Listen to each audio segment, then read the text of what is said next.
So I was 26 years old, and I was the food and beverage director at the Barclays Chicago Hotel, which at the time was Chicago's only all-suite four-diamond hotel.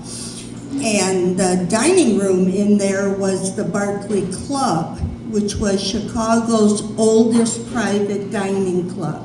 So rich old guys paid a lot of money for the privilege of coming in and spending a lot of money for dinner.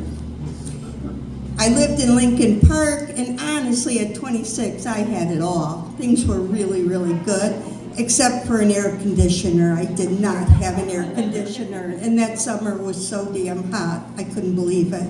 So I broke down, I went out and bought one, and on the day it was installed, I left work early. I turned the temperature as low as it would go and the fan as high as it would go. And it was within 20 minutes, I could see my breath in the room. And I jumped in the bed and I was asleep in a few minutes until the phone rang. And it was someone from the Barclay Hotel saying I had to come back to work because there was a bomb scare. And the police were taking it very seriously. Now, I am 67 years old, and if somebody said, could you get out of bed and come to a building that might blow up? I would say, no, thank you. But back then, I was young and ambitious. I said, I'll be right there. And I was. I jumped in a cab, and I was there, and I said to my boss, what do you want me to do? And he said, well, go look for the bomb. Okay. So what am I looking for? So anything that looks unusual. Okay. So they sent me to the kitchen, since that's where I normally worked, was the kitchen. And if you have ever been in a commercial kitchen, everything looks unusual. And it's all metal, and it kind of smells a little bit like gas all the time. But really, nothing was unusual. So I reported back and said, no, there was no bomb in the kitchen. He said, then go look in the offices. The first 4 floors of the Barclay were offices, including the hotel offices. That's where my office was. So I went up there, and as soon as I got off the elevator, I saw an Igloo cooler with a lock on it. I was like, man, if I was going in a luxury hotel with a bomb, I would put it in an Igloo cooler. So I ran downstairs. This was long before cell phones. I ran downstairs. I told my boss, I think I found the bomb. And he sent me back upstairs with someone from the bomb squad. He stayed down. So we go up there, we open up, and a guy from the bomb squad picks up the cooler, and he's like, that's not a bomb. I was like, well, that's good. And what it was is there was a doctor's office there, so it was probably blood samples, which were now all broken and probably dripping, but that was not my problem.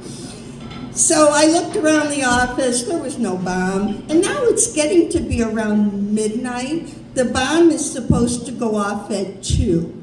And finally, around 12:30, they decided to evacuate the hotel. So all of the directors were given duties. And a bunch of people got to stay downstairs and make phone calls and say, we need you to evacuate the hotel. There's nothing to worry about, but don't use the elevator. And my job was to start on the 28th floor and knock on doors for people who may not have gotten the call. They were still sleeping, or for whatever reason they didn't respond. So I go up to the 28th floor.